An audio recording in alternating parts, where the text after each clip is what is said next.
It is so good to be with you this morning. Thank you for joining us today. Love this opportunity you and I have each week to come together as the church, fix our eyes on Jesus, worship his name, and be sent out as his people. Today, I'm excited because we are wrapping up our Unhindered sermon series, which has journeyed all through the life of Joseph. Last week, Brent talked about healing and reconciliation, and to start off, he talked about how he enjoys movies that start with the ending scene that has this beautiful picture sometimes of the end and how that grabs your attention and invites you into the story. And it made me think about this week. I really like movies that have convoluted storylines that kind of pop you into one place, pop you into another. You're confused. You don't know where we are or what's going on. Do you like movies like that? Because that's kind of what this sermon is going to be like today. We are popping over the place a little bit. We had this beautiful moment of healing and reconciliation, and we're kind of asking the question of now what? And so to do this, we are going to jump back a couple weeks, pick up where we left off with Joseph coming out of prison, being brought forth by Pharaoh, and how does he get to a point where he's able to be in this position of authority, of leadership, and as a way of reconciling himself with his family and having that forgiveness there. So to recap what we have walked through the past 4 weeks, I want to give a little bit of an alliterative recap of Joseph's life. So we start first off with a promise. Joseph receives this promise, this vision, this dream from God about him one day ruling over his brothers, of him being an authoritative figure in his family. And predictably, his brothers don't like that vision or that idea. And so what do? They sell him to slavery. They push him into a pit. And in this pit, Joseph is sent off to Egypt, to a foreign land where he is enslaved, and he winds up in the house of Potiphar. And we read and talked about how in Potiphar's house, Potiphar's wife pressures him. He experiences moral pressure in a foreign land to compromise his morals, his values, and his faith. And how does he respond? He runs away, he flees that temptation, but he is falsely accused, and this lands him in prison, where he is serving a sentence that he doesn't deserve. But in prison, in the midst of his darkest moment, he experiences God's provision as God provides wisdom to Joseph to interpret the dreams of a couple of other prisoners. And this is what we're talking about today. This gets us to where we are. He experiences God's provision. And not only does he experience it, but he also gets to a place where God is using him to provide for others, for his country of Egypt, for his neighboring countries, and even the family who betrayed him. And so over the past 4 weeks, we've seen so many things that have hindered Joseph in his life: a broken family relationship, pits, pressures, and so many other things. But with every challenge, he perseveres and discovers the story that God is writing in his life. And so today we're going to wrap up Joseph's story and see how Joseph becomes unhindered from all the pain and the brokenness that he endured. But before God brought about healing in Joseph's life, he actually used Joseph's pain, his challenges, to grow and develop Joseph. And here's the truth that I want us to center on this morning, and one that'll kind of set the tone for us today, is that God often uses difficult moments in our lives to grow virtue in us. And virtue are these good characteristics, or these moral standards. God uses difficult moments, trials, the testing of our faith to produce goodness in our lives. And this comes from James 1. This is a popular verse, a popular passage that we probably read often, where James writes, he says, "Count it all joy, my brothers, when you meet trials of various kinds. For you know that the testing of your faith produces some things. It produces steadfastness." He says, "And let steadfastness have its full effect, that you may be perfect and complete, lacking in nothing." And I love this perspective that this gives to our suffering, to our affliction, to the times when our faith is being tested. But practically, this is really challenging. How do we get to a place where we consider it joy when we experience trials? Well, first off, I believe that this kind of faith comes to us only by experiencing God's goodness and his faithfulness in the midst of trials. And so today we're going to walk through the last bit of Joseph's story to see how God grows that in his life. And we'll walk through 3 things that we see. But to start us this morning, I want to ask us in reflection on this verse of experiencing joy as we meet trials. Have you been there before? Have you experienced that testing of faith before? It reminds me of a moment in my life. In the spring, summertime of 2014, I was 17 years old, approaching high school graduation without much direction or much plan or expectation of what was coming next. Perhaps you felt that in your life before. So that was a struggle for me at that point, was the uncertainty, the unclarity of what was coming next. On top of that, I just experienced a breakup, which if you've ever had a high school breakup before, you know that your life is over when that happens, and it never gets better. So two things there, but then more seriously, it has gotten better, spoiler alert. More seriously, and more importantly, some things have been revealed to me about my family, specifically about some struggles my parents had experienced and some fractured things in their life and in their marriage that had caused tension. It had been revealed as a kid that there was a struggle of addiction, but it had always been talked about as if that was a past thing, and it had been brought forth to my attention in the summer of 2014 that it was an ongoing, present struggle. And the severity of that situation was made clear, and even some more details about infidelity in the relationship. And so there were these three things in my life as a 17-year-old, three things that felt constant that suddenly started to crumble, like what felt like the foundation of my life: relationships, a season of life, like a youthful season of having everything just clear and laid out before you, and family life. And how did this impact my faith? Well, I remember my prayer life centered around healing, as you normally would in that situation.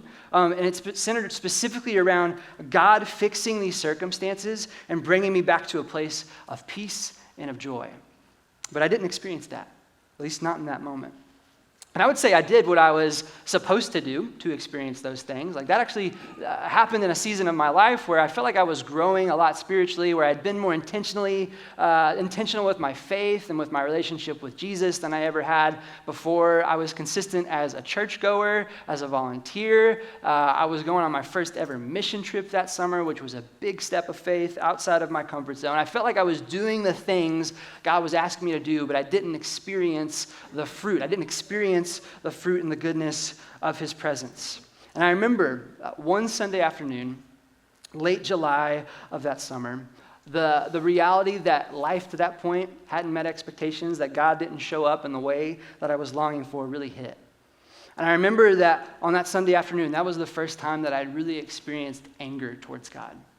Like not just disappointment, not just sadness, not just frustration, but anger at God. I prayed things like, God, if you love me, why haven't you done anything? I prayed things like, God, where are you? What are you doing in this moment? I felt alone, I felt hurt, and I felt stuck. I want to ask, have you been there before? I know it's a heavy way to start this morning. I'm thinking about times in our lives where we've gone through some trials.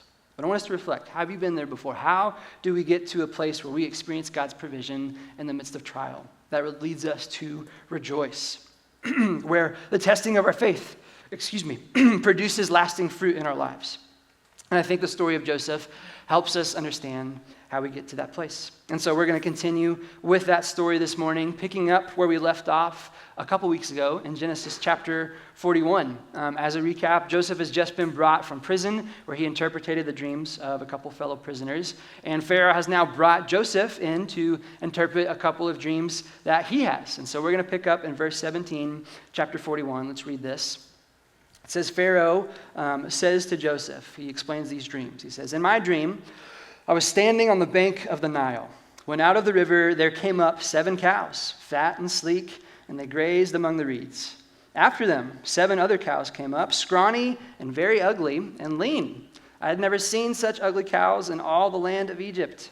The lean, ugly cows ate up the 7 fat cows that came up first. But even after they ate them, no one could tell that they had done so. They looked just as ugly as before. And then I woke up. Now, we don't really need Joseph to interpret. I think we all understand what's going on here, right? I don't know why Pharaoh needed this. He has a dream that includes cow cannibalism and cow body shaming, and that's not very kind. So it's understandable why he needs Joseph, and that's just the first dream. He has a second one. Let's continue to read. Verse 22, he explains the next one. He says, in my dream, I saw 7 heads of grain, full and good, growing on a single stalk. After them, 7 other heads sprouted, but they were withered and thin and scorched by the east wind. The thin heads of grain swallowed up the 7 good heads. I told this to the magicians, but none of them could explain it to me. And so we can see on a surface level, this is a similar dream. They're seemingly related, but Pharaoh's troubled. He can't figure out what they mean. He says, I explained it to the magicians, and these weren't like pull a rabbit out of the hat magicians. These were people who were considered like sorcerers and who had the ability to like divinely interpret things like that. Very wise people in the eyes of the Egyptians. But he explains even they couldn't figure this out. And so he needs someone who has a reputation of wisdom.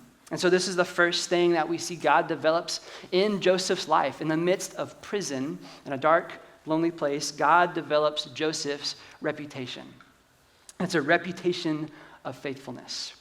And we read this from chapter 41 a couple of weeks ago when Pharaoh brings Joseph to interpret the dream. Joseph's initial response is this. In verse 16, he says, I cannot do it. Like on my own ability, I don't just naturally have this gift of interpreting dreams. But he says, but God will give Pharaoh the answer that Pharaoh desires.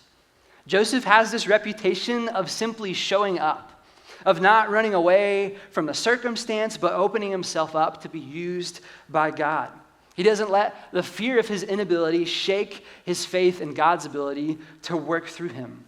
A friend of mine made the observation this past week as we were talking about Joseph's story is that we don't see the full scope of his life. Like we see the highlights, the lowlights, but we don't see those intimate, private, personal moments of the mundane, everyday life. And it just makes me question, it makes him question, was he always so faithful?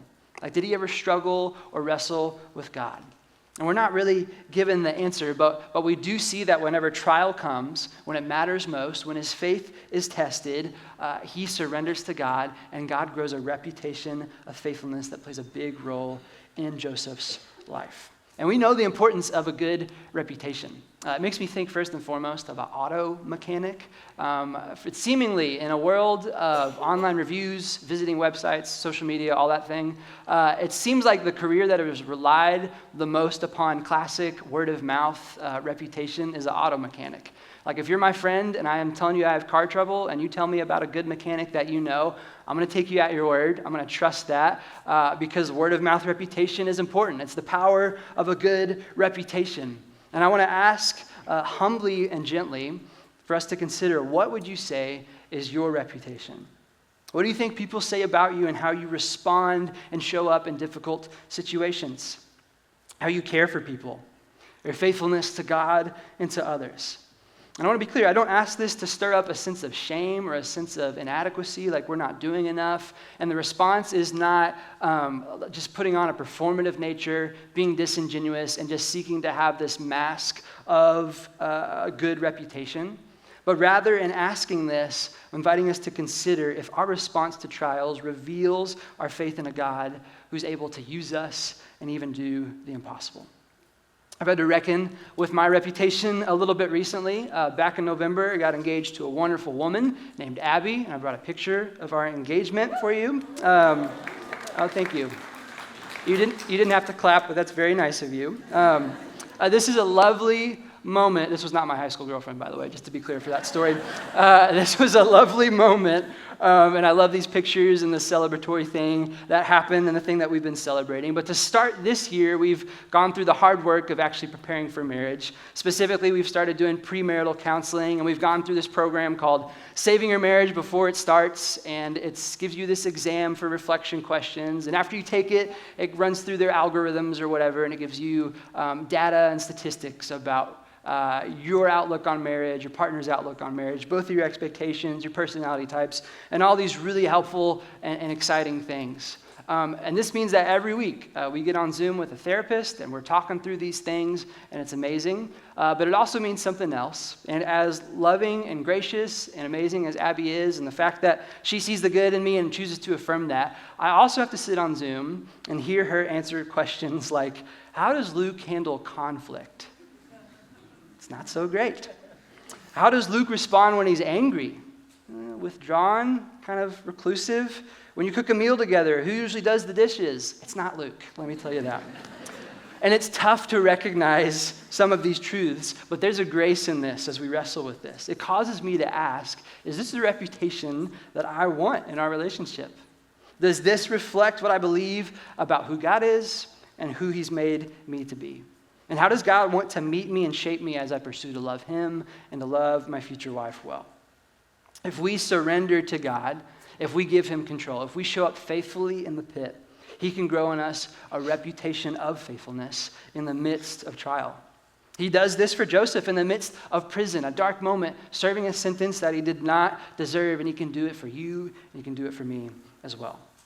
Let's continue to read. Joseph explains that the 7 cows and the 7 heads of grain represent 7 years of great abundance in the land of Egypt in terms of their crop and food production, but it's going to be followed by 7 years of famine. And so there's some instruction that needs to be done. What do we do with this information? This is where we're picking up. Verse 33, Joseph explains. He says, "Now let Pharaoh look for a discerning and wise man and put him in charge of the land of Egypt. They should collect all the food of these good years that are coming and store up the grain under the authority of Pharaoh to be kept in the cities for food. This food should be held in reserve for the country to be used during the 7 years of famine that will come upon Egypt so that the country may not be ruined by the famine." The plan seemed good to Pharaoh and to all his officials. So Pharaoh asked them, "Can we find anyone like this man, like Joseph, one in whom is the Spirit of God?" And then it dawns on Pharaoh. And he says to Joseph, "Since God has made all this known to you, this means there is no one so discerning and wise as you. Therefore, you shall be in charge of my palace, and all my people are to submit to your orders. Only with respect to the throne will I be greater than you." I love that Joseph suggests to Pharaoh, here's a problem, and we need a manager to oversee the food supply. I don't know if Joseph had himself in mind when he's explaining that to Pharaoh, if he's just kind of lobbing it up for Pharaoh to choose him. But once again, we see Joseph's reputation precedes himself. I love how Pharaoh says Joseph is one in whom is the Spirit of God. Man, how great of a reputation is that? What if that was our reputation? This comes from a guy who I don't believe is faithful, who probably wouldn't normally recognize the Spirit of God, but he sees it at work in Joseph. And how does he get to this point? Well, part of Joseph's reputation of faithfulness is the fact that he was rooted where God had him. And this is the invitation for us, for you and me to be rooted where God has you. One of the most striking things about Joseph's story is the fact that we don't see him try to escape. He doesn't run away. He's sold off and he's put into slavery. He's in an uncomfortable foreign land. The foundation of his life has fallen away. And he doesn't just try to run away. He doesn't try to get out. He recognizes the difficulty, the affliction, but over roughly 15 years to this point, we see that the things that no longer felt constant, no longer felt present in his life, he's now handing over to God. And he's saying, "God, would you root me in this place? Would you use me to be a blessing to those around me? Would you grow roots where I'm at?" And this is really hard to do in an unfamiliar place, in an uncomfortable place. And it makes me think about even the simple act, maybe it's not so simple, of moving. I don't know if you've ever moved away from your hometown, if you ever uprooted your life, your family's life, and moved somewhere else. But I think this is a similar thing, but on a more minuscule scale of what Joseph was experiencing, of having to reestablish roots in a place where you don't yet feel like you belong. It can be a scary thing when we get to a point where we begin to set roots, because that signifies that we're here to stay. You don't set roots and then immediately uproot and move on. Setting roots means that you're content for long-term abiding, for presence. And Joseph does this in the most difficult of circumstances. He chooses to be a source of blessing for those around him, despite not feeling like one of them.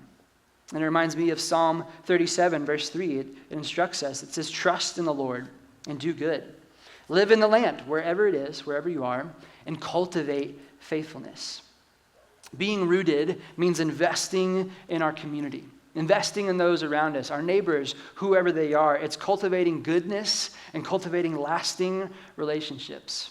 Often when we move somewhere, physically move to a new home, a new city, a new neighborhood, or more figuratively, a new job or a new school, we can view it as a quick stop along the path where we're trying to get to something greater, right? We can view it as just a means to an end. Even if it's especially hard if it's true that we are just in a place for a short term. But what if our faith allowed us to take root, to engage, to not disengage, to not stay surface level, but to actually lean into what God has for us, to lean in to how he wants to use us to bless others? This is what Joseph does.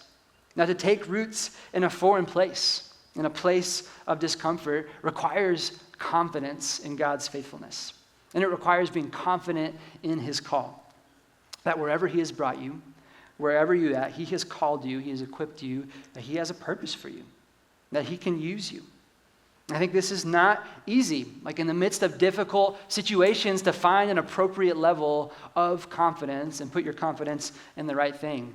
I think for some of us, having confidence might mean we have to puff ourselves up, we have to grow big, we have to be strong, we have to put on a mask of independence, be super independent, refuse help, and do things on our own.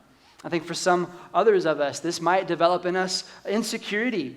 It might develop in us this sense that we are not good enough, that we're inadequate, that there's self-deprecation, there are negative thoughts, and we just kind of shrink in the moment. But we see Joseph finds himself in the middle of this confidence spectrum. He has confidence not in his own ability, but that doesn't hold him back. Rather, he has confidence that if he shows up, if he sees a need, if he sees someone in need, that God is able to use him to be a blessing in that person's life, even if he's not naturally equipped to do so. And it's a willingness for God to root him and to grow him in a place outside of his comfort zone. I think this is really countercultural. And I think it's really counterintuitive as well. This doesn't come natural to us. And I experienced that in that summer of 2014. I remember my prayers were centered around escaping. It was, God, get me out of this situation. Will you fix it or will you help me leave? I think this is common in our lives. When things get difficult, we look for a different way. When things get difficult at work, our first reaction might be, okay, it's time to start looking for a new job. It's an immediate thing.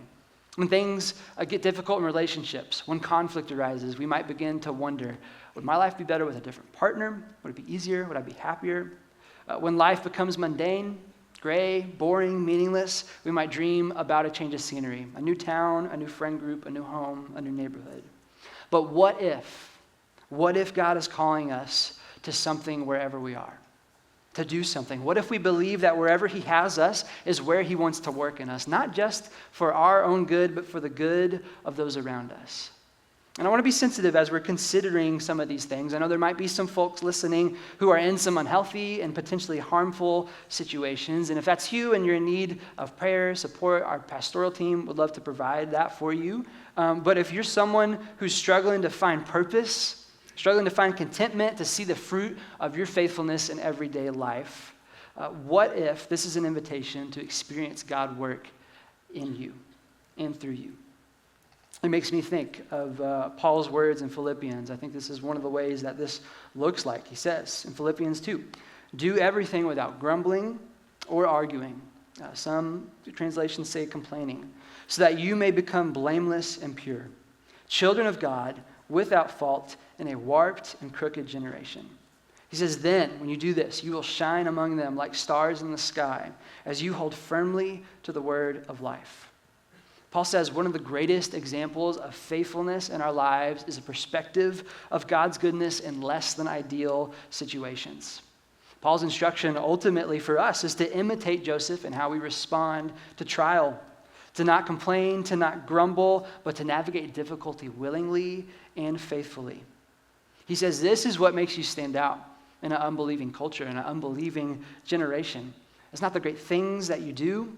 It's not how together your life is. It's a surrendering to God's will and holding firmly to his word. Let's continue to read Joseph's story. What happens next? We see deeper roots grow in Joseph's life. Verse 50, before the year of famine came, 2 sons were born to Joseph. Asenath, the daughter of Potiphar, a priest of On, bore them to him. And Joseph called the name of the firstborn Manasseh, for he said, God has made me forget all my hardship and all my father's house. The name of the second son he called Ephraim, for God has made me fruitful in the land of my affliction.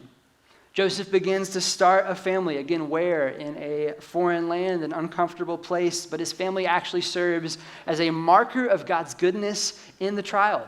The firstborn, we're told, is named Manasseh. Both of these sons will become half-tribes of the 12 tribes of Israel. And he names him Manasseh because it's a reminder that God brings us out of the pit and restores what is broken. He helps us forget the past wounds and the hurt. Matthew Henry, who writes in the Blue Letter Bible Commentary, explains that this isn't a complete forgetfulness of his family, as if he forgets they ever existed, or as if he forgets the pain that was caused, but rather it's an acknowledgement, it's an unforgetting of the unkindness that he experienced through them.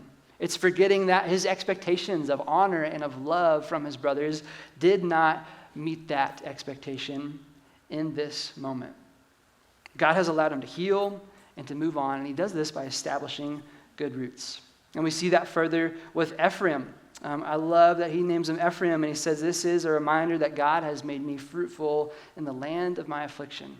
Like, he doesn't forget the trial. He doesn't forget the affliction. He doesn't say, I'm glad that's over with. It's time to move on. But he roots his family as a way of saying, may my life, my family, my roots give glory and honor to you, God, and your power to grow fruit and to provide for me amid affliction.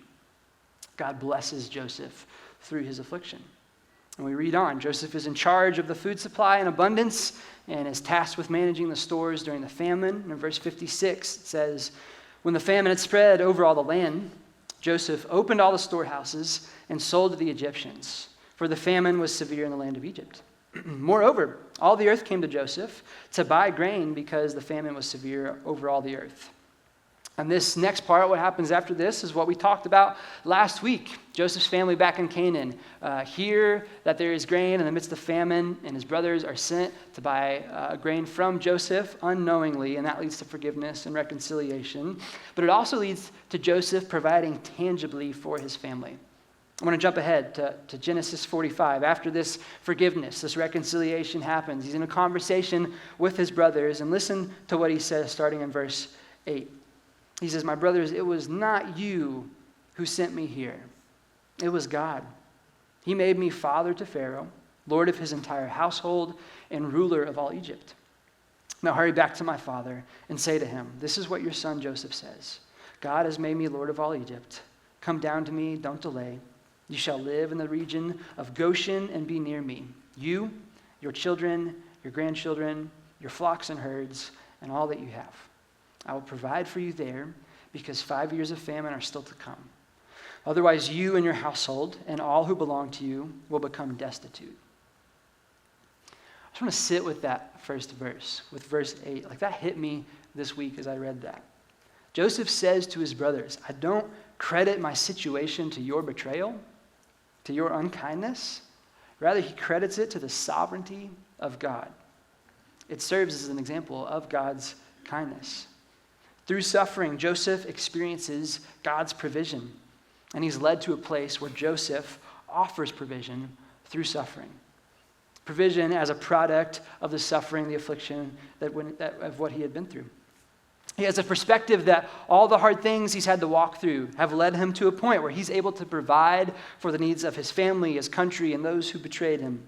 Joseph's suffering is the vehicle through which those around him experience God's provision.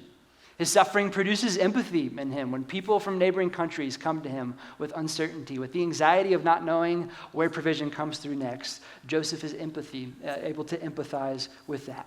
The fear of uncertainty, the hopelessness of not being in control. And the same invitation is extended to us. Like, your suffering, your wounds, your brokenness might be the very thing God wants to use to demonstrate his goodness to someone else. But what does this look like practically?